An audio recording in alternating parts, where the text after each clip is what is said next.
మనలో మార్పు రానంత వరకు రోజులు మారినా, నెలలు మారినా, సంవత్సరాలు మారినా మన జీవితంలో ఎటువంటి మార్పు ఉండదు. మార్పు అనేది నేనుండే మొదలవ్వాలి. మనల్ని కన్న తల్లిదండ్రులు మనకేమిస్తున్నారు అని ఆలోచించడం మాని, మనం వాళ్ళకేమిస్తే సంతోషంగా ఉంటారు, మనం వాళ్ళకేమిస్తే సంతోషపడతారు అని ఆలోచించండి. మంచితనంతో ఉండాలి, మంచి మనసుతో ఆలోచించాలి. అప్పుడే అంతా మంచి జరుగుతుంది.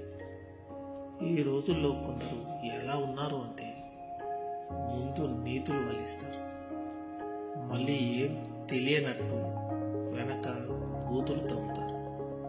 జాగ్రత్తగా ఉండండి. మనశ్శాంతి ఇవ్వని సంపద, ఆరోగ్యం లేని ఆయుష్, అర్థం చేసుకోలేని బంధం, అక్కరకు రాని స్నేహం, ఉన్నా ఒకటే లేకున్నా ఒకటే.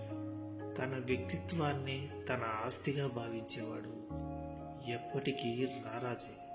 సాటి మనిషికి సహాయం చేయలేని వారు భగవంతుణ్ణి బంగారు పూలతో పూజించిన వ్యర్థమే అవుతుంది. భగవంతుడు మన క్షేమం కోసమే కొన్ని బంధాలను దగ్గర చేస్తాడు, మరికొన్ని బంధాలను దూరం చేస్తాడు.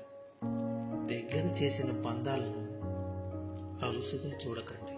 అలాగే దూరమైన బంధాల కోసం ఎప్పుడూ ఆరాటపడకండి. కష్టపడి కొండ ఎక్కితేనే అందమైన దృశ్యాన్ని చూడగలం. జీవితం కూడా అంతే. కష్టపడితేనే అందంగా ఉన్న ఆనందాన్ని చూడగలం.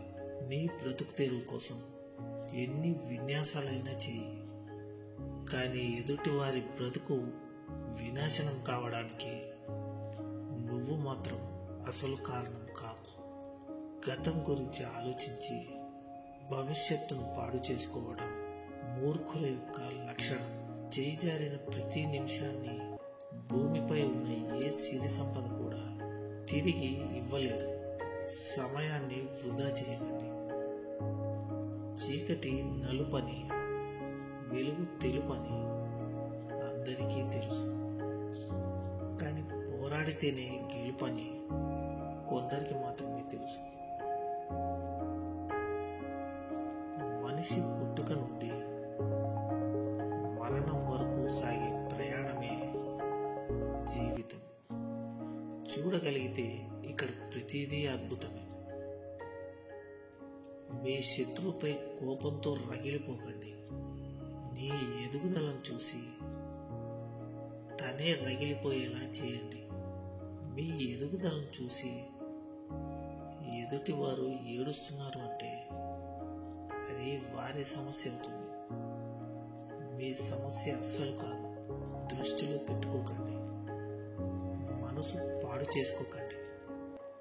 విజయాల వైపు అడుగులు వేస్తూనే ఉండండి. చదువు ద్వారా సంస్కారం నేర్చుకున్నవాడు, అనుభవాల ద్వారా గుణపాఠం నేర్చుకున్నవాడు జీవితంలో ఎప్పటికీ ఊరుకోడు.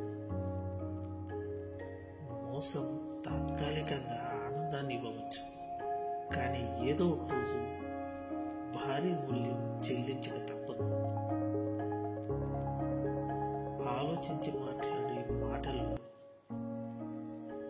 అబద్ధం ఉంటుందేమో, కానీ ఆవేశంతో మాట్లాడే మాటల్లో నిజం మాత్రమే ఉంటుంది. కోపంలో వచ్చిన మాటను పట్టుకుంటే మనసు విరిగిపోతుంది. అదే ఆ కోపం వెనుక ఉన్న బాధను తెలుసుకుంటే ఆ బంధం నిలబడుతుంది. నిర్ణయం మీదే. గడిచిన కాలం చాలా బాగుంటుంది, ఎందుకంటే మళ్ళీ తిరిగి రాదు కాబట్టి. రాబోయే కాలం అందంగా ఉంటుంది, ఎందుకంటే నచ్చినట్టు ఊహించుకుంటాం కాబట్టి. ప్రస్తుతం మాత్రం కష్టంగా ఉంటుంది, ఎందుకంటే అనుభవిస్తున్నాం కాబట్టి. కాదంటారు. కఠినమైన జీవిత సత్యం ఏంటంటే, అందరి గురించి ఆలోచించే వాళ్ళే ఎక్కువగా బాధపడుతూ ఉంటారు.